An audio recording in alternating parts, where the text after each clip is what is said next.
Warm welcome, dear children, back again to the class of biology, and we are continuing with the lesson cell.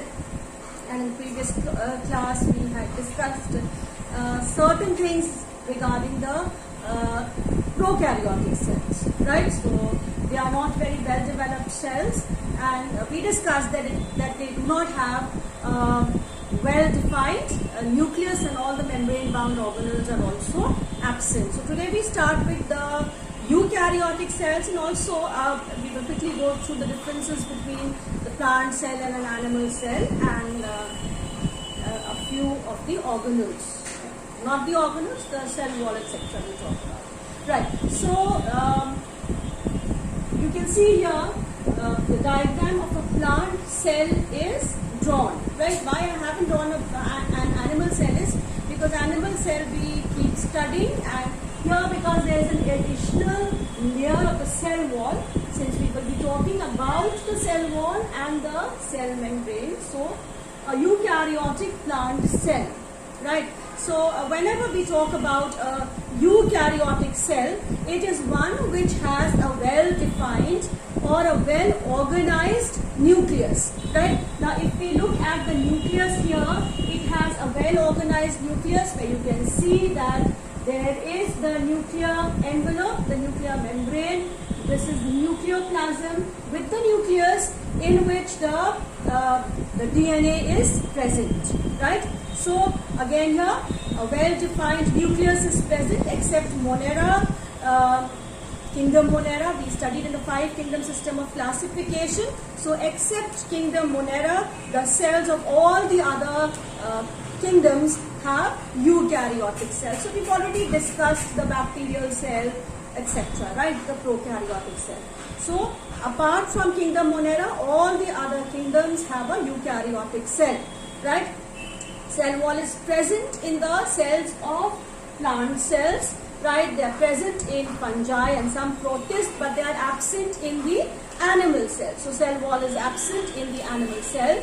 And again here, if we talked about the protoplast, or the contents inner to the plasma membrane is the protoplast along with the nucleus and all the other cell organelles, right? So just a quick differences we'll go through between the prokaryotic and the eukaryotic cell, right? So if we talk about a prokaryotic cell, think of a bacterial cell, mycoplasma, PPLO, etc. that we talked about in the earlier classes, right?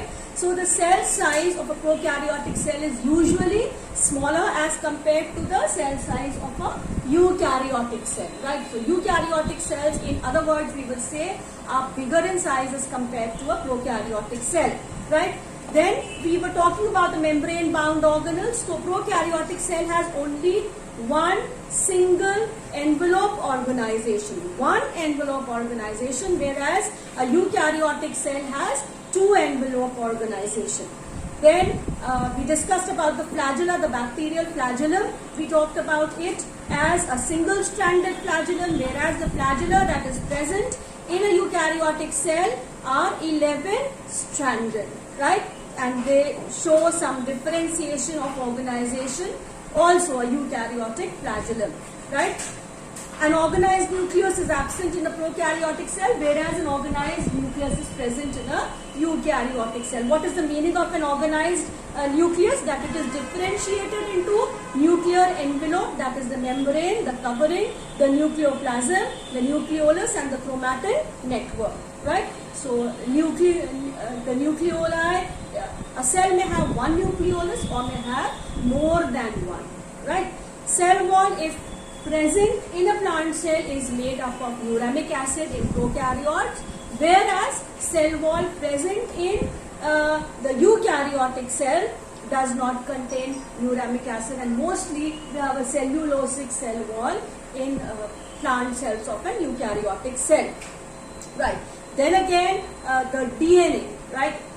We talked about the DNA being present in a prokaryotic cell, and we said that the DNA is a naked DNA. Naked DNA means the DNA is not connected or not associated, we will say, with histone proteins in a prokaryotic cell, whereas in a eukaryotic cell the DNA is associated with histone proteins, right? So histone proteins are present in the DNA of a eukaryotic cell.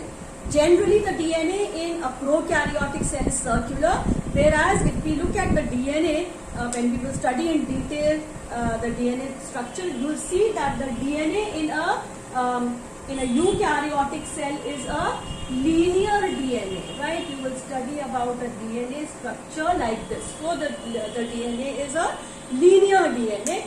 The amount of DNA in a prokaryotic cell is comparatively lesser as compared to the amount of DNA in a eukaryotic cell, right? Then protein synthesis in a prokaryotic cell specifically takes place only in the cytoplasm of the prokaryotic cell, whereas in a eukaryotic cell protein synthesis takes place in the cytoplasm, right? That is common. Other than the cytoplasm, protein synthesis also takes place in the mitochondria and plastids, right? Mitochondria and plastids of plastids are present only in the plant cells. Mitochondria is common both in the plant cells as well as the animal cells, right? Respiratory enzymes, right? They are certain enzymes which are known as respiratory enzymes, which enhances the process of respiration. They are associated in a prokaryotic cell only in the plasma membrane, whereas respiratory enzymes are present in the plasma membrane, that is there, right? Other than the plasma membrane, they are also present in the mitochondria, right? There are many mitochondria. I've just drawn one over here, right? So mitochondria is also known as the powerhouse of the cell, right? So respiratory enzymes are present in the mitochondria as well as in the plasma membrane. Now, if you look at the structure of the plant cell, you will see over here, this part, outer part, is the cell wall, right? And you will see a green line that I have drawn, and I have labeled it as the middle lamella, right? Now that part we will discuss when we will talk about the cell wall in detail, right? Coming to the other things inside the cell, the red lining here represents the plasma membrane. Inner to the plasma membrane, this is the cytoplasm, and there are various other inclusions that are present. There are ribosomes also present. Then you can see here the Golgi complex, the chloroplast, this is of course the nucleus, the mitochondria, right? The endoplasmic reticulum that is present over here. This is the plant vacuole, right? Which contains the cell sap, right?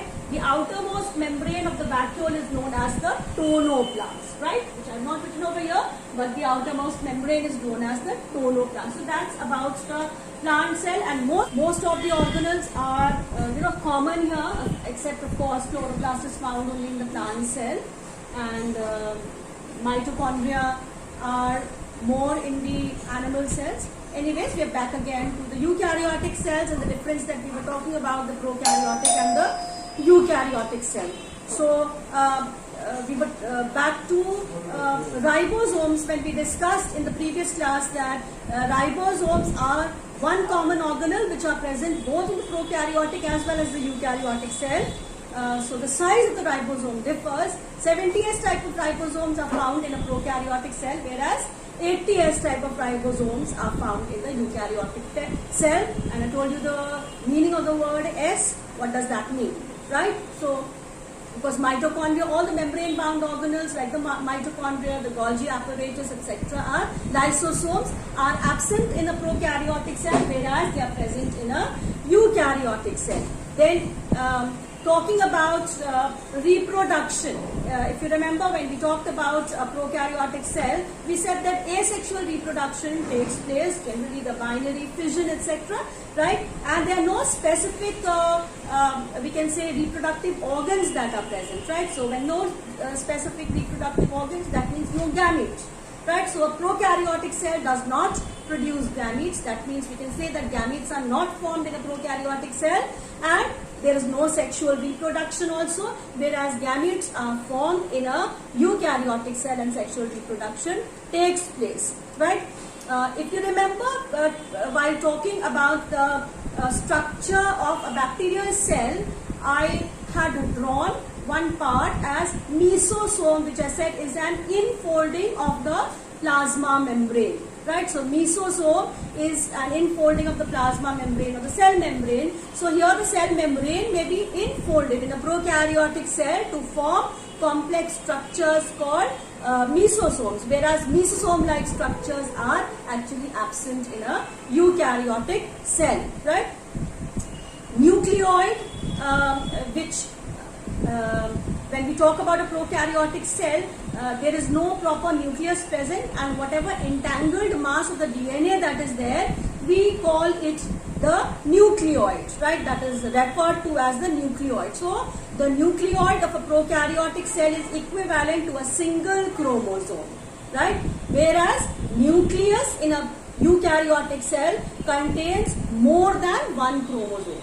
Nucleoid of a prokaryotic cell represents or is equivalent to a single chromosome, whereas nucleus is present in a eukaryotic cell, right? So the nucleus contains more than one chromosome, right? So that's about the difference between a prokaryotic and a eukaryotic cell, right? And now we will quickly go through the differences between a plant cell and an animal cell, right? So a plant cell, if you look at it here, it has a rigid cell wall, right? Cell wall is a rigid structure, firm structure that is present. So a rigid cell wall is present in a plant cell.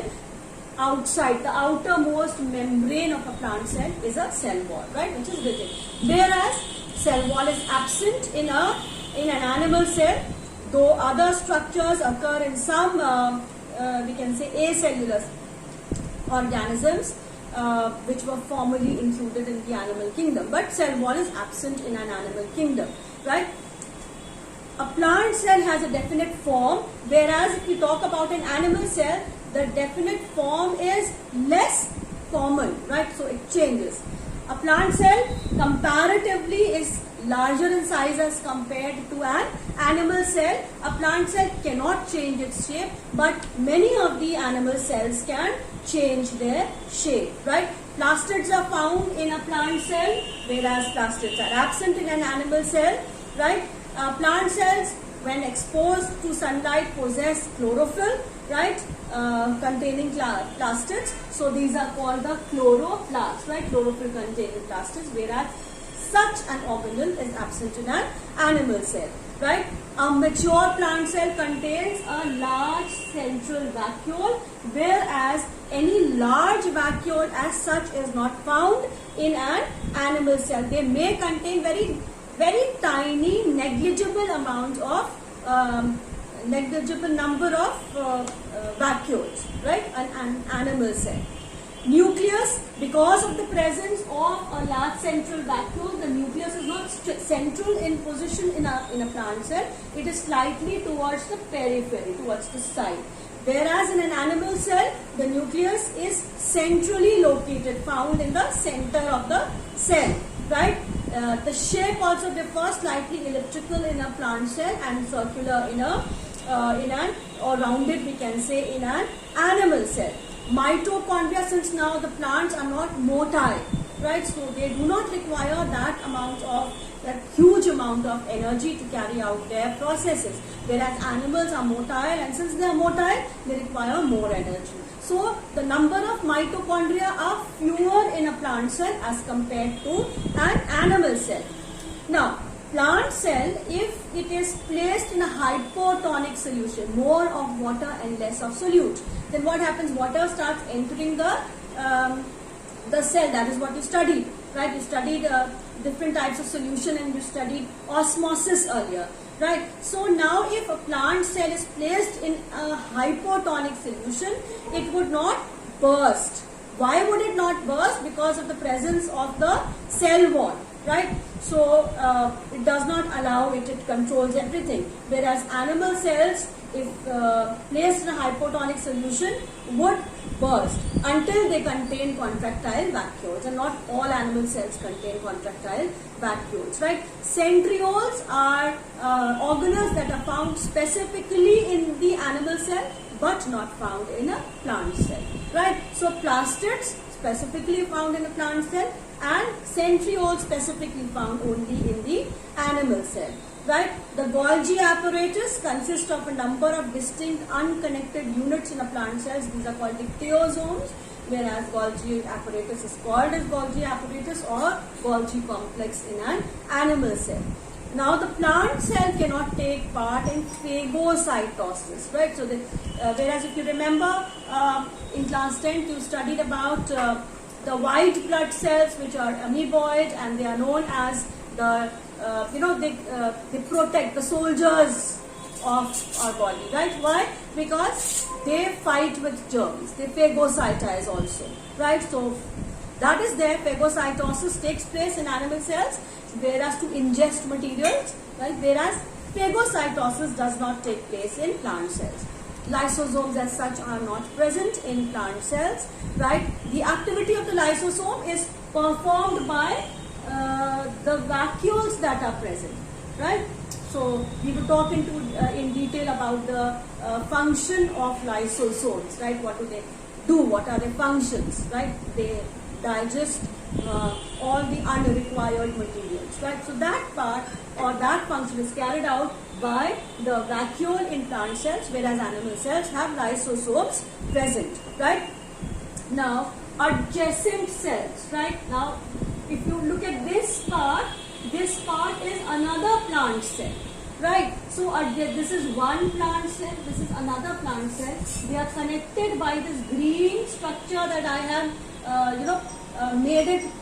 They're actually not green in color, but just to differentiate for you to be able to see properly. This is the middle lamina. So two adjacent cells in a plant cell are connected with the help of a middle lamella, right? Whereas adjacent cells in an animal cell are attached by intracellular matrix. Intercellular, in between the cells, the matrix keeps flowing. Intercellular matrix, right? Cytokinesis, that is division of the cell, takes place by the formation of cell plate in a plant cell, whereas in an animal cell by cleavage or an invagination. Depression is formed, the cleavage, that depression keeps on deepening and the cells are divided, right?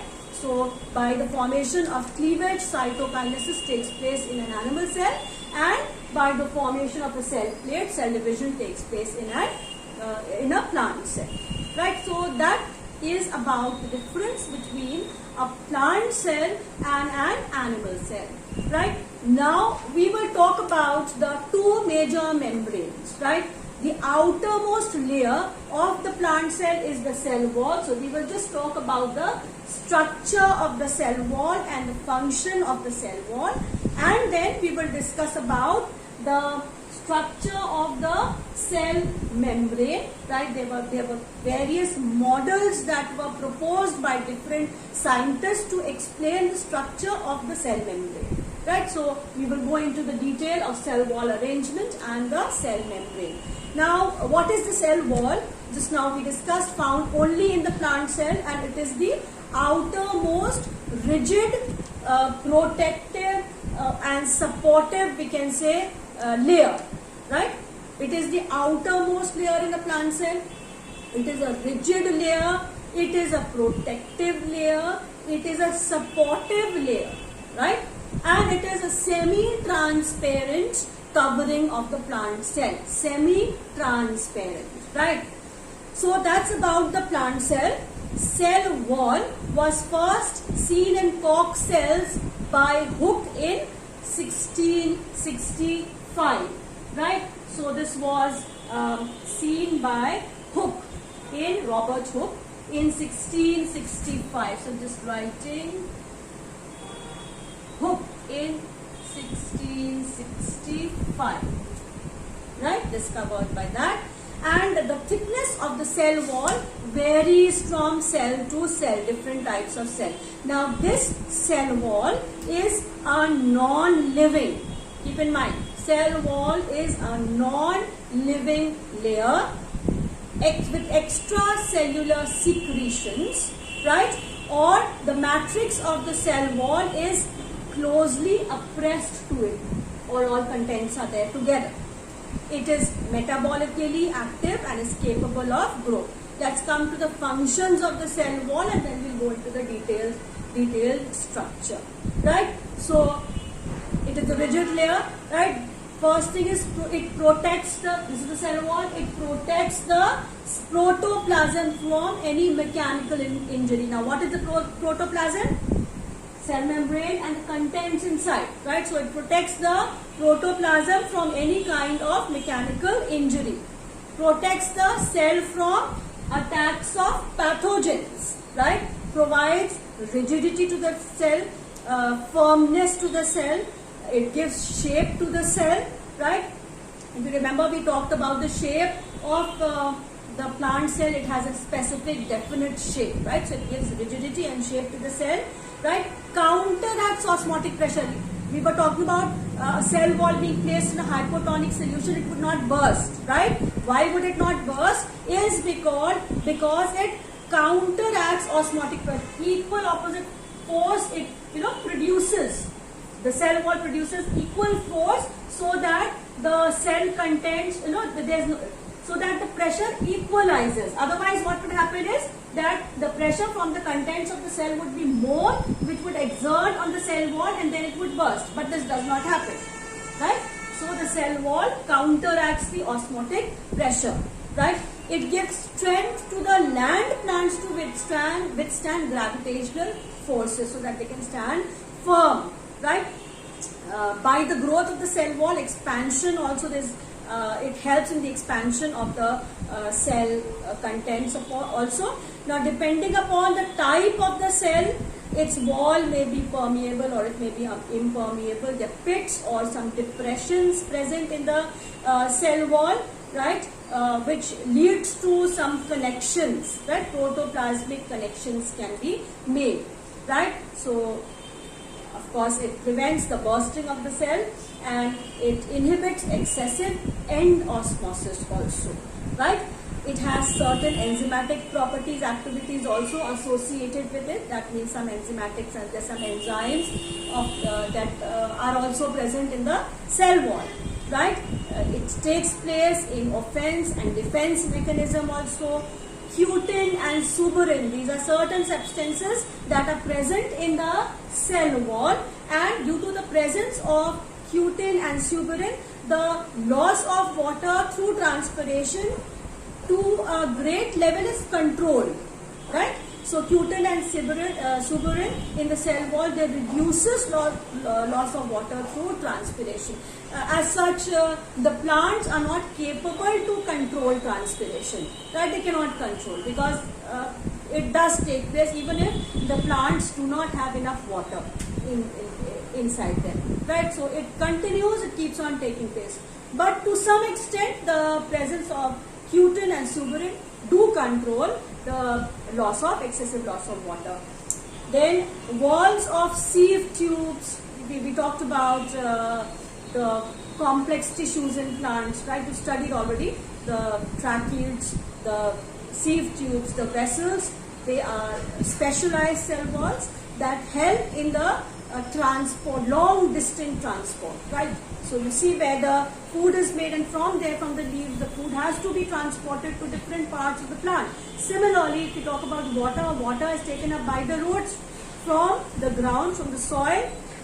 From there, it has to travel right up to long distances, right? So for that, the cell wall is a specialized kind of a cell wall in these specific tissues, so that it supports the long distance travel, right? There are certain seeds, they store food in the form of hemicellulose, right? So that is there.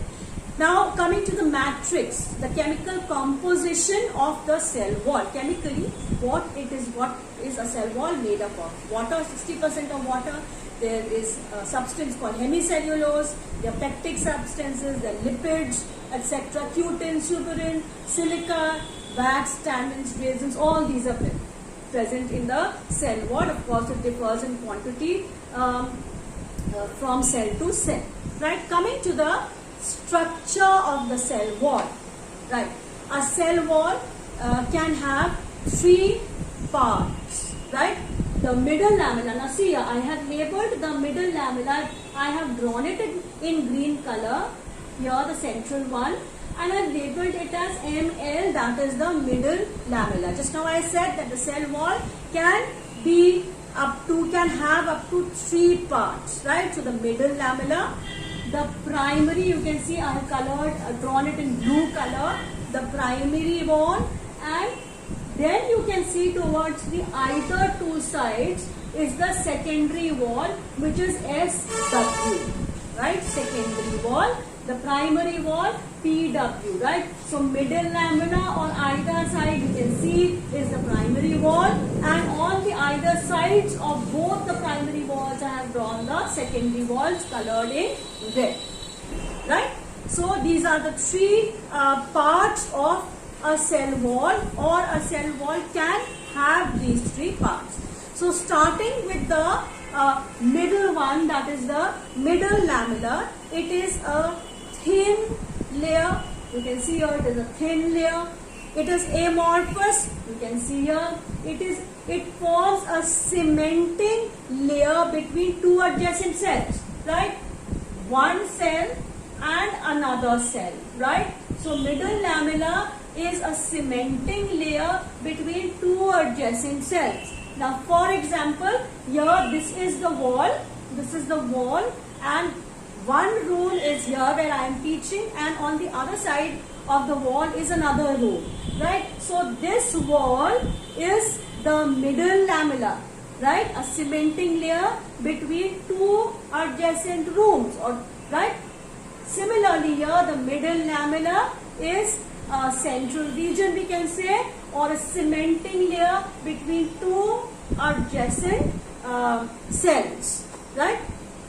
So the middle lamella is the first layer which is deposited at the time of cytokinesis, cell division, right? The first thing that is formed is the middle lamella, right? It is just like brickwork, like I told you, I explained it to you just now. Now the middle lamella is absent on the outer surface of the cell. This surface of the cell, this is the outer surface of the cell. Here the middle lamella is not present, right? It is made up of calcium and magnesium pectates, right? And the softening of ripe fruits, when ripe fruits they become soft, right? So the softening of the ripe fruit is caused by partial solubilization of pectic compounds, right? The pectic compounds especially that are present over here, they become soft, and that leads to the softening or the softness that is produced in ripe fruits, right? So this softness turns into a jelly-like, and in this hardness of pectin, when it solubilizes, it turns into a jelly-like consistency that leads to the ripe fruit becoming soft, right? So that's the middle lamella. And now we come to the primary wall, PW, that I've labeled primary wall, shown in blue color on either side of the middle lamella. That is how I have drawn. Now this is the first formed wall of the cell, right? First formed wall of the cell, which is produced to the on the inner side of the middle lamella. This is the middle lamella, this is the inner side of the middle lamella. This is produced. So the primary wall is thin, around 1 to 3 μm, right? The primary wall is also capable of extension, right? The primary wall is thin, capable of extension. It grows because of addition of certain materials which are present in the existing wall only, right? So that leads to the growth of the primary wall, right? Now the primary wall consists of a number of microfibrils. You can see here that I have drawn these wavy lines that I have drawn.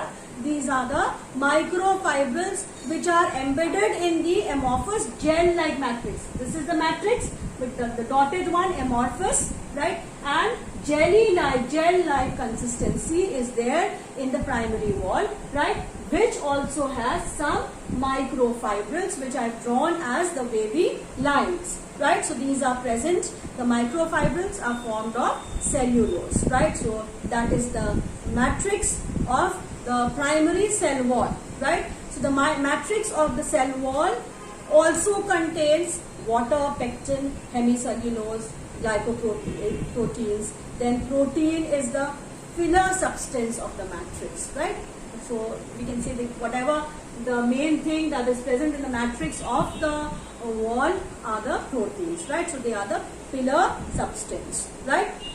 And you can see here the microfibrils which form a network. Now we move on to the next part, that is the secondary wall, right? So it is produced in some mature cells only, right? Now all the cells may not have a secondary wall present, right? So it is produced in some mature cells when the latter have stopped growth. This is primary wall is during the growth period. Secondary wall in some mature cells, when the growth has stopped, then this develops. Right? For example, the secondary wall is found in tracheids, vessels,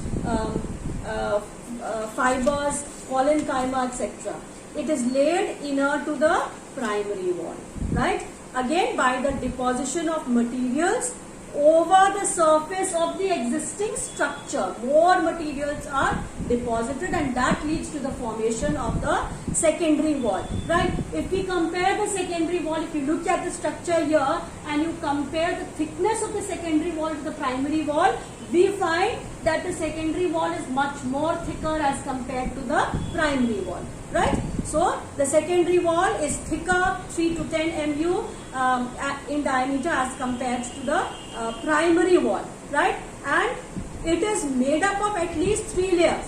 See here, 1, 2, 3, labeled as, it can be, it is referred to as S1, S2, S3, can be more than 3 layers also, but minimum 3 layers are present. Similarly, this side, inner wall is, this is the inner one that's formed first, then S2 and then S3, right? So the secondary wall is minimum 3 layers, right? And it can be more than 3 layers, right? So that keeps on thickening, right? So there are sometimes more also.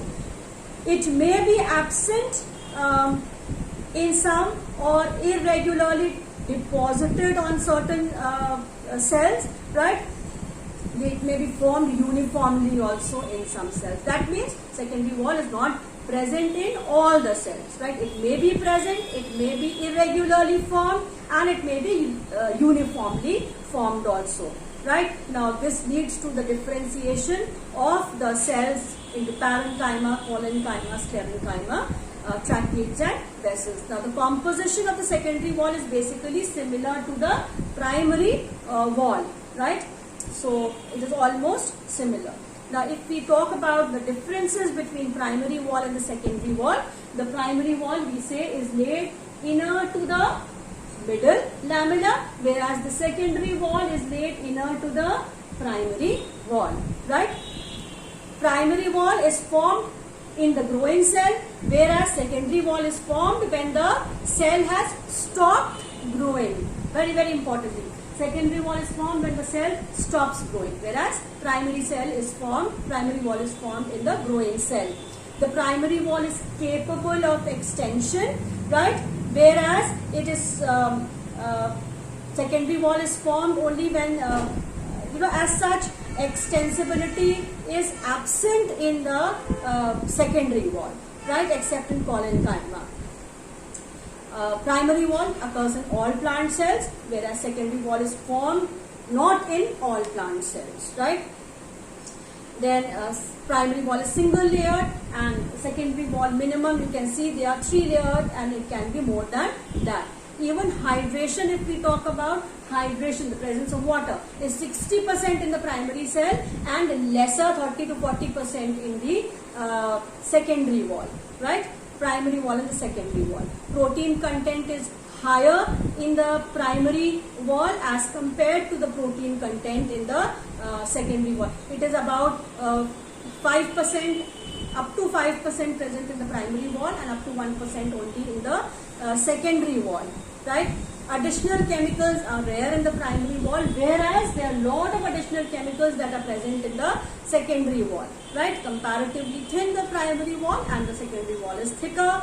There are pits usually absent in the primary wall, whereas pits or depressions are present throughout in the secondary wall, right? They are often present in the secondary wall. So that's about the cell wall, and that's about all for today's class. And we will just whatever questions are given, complete those questions.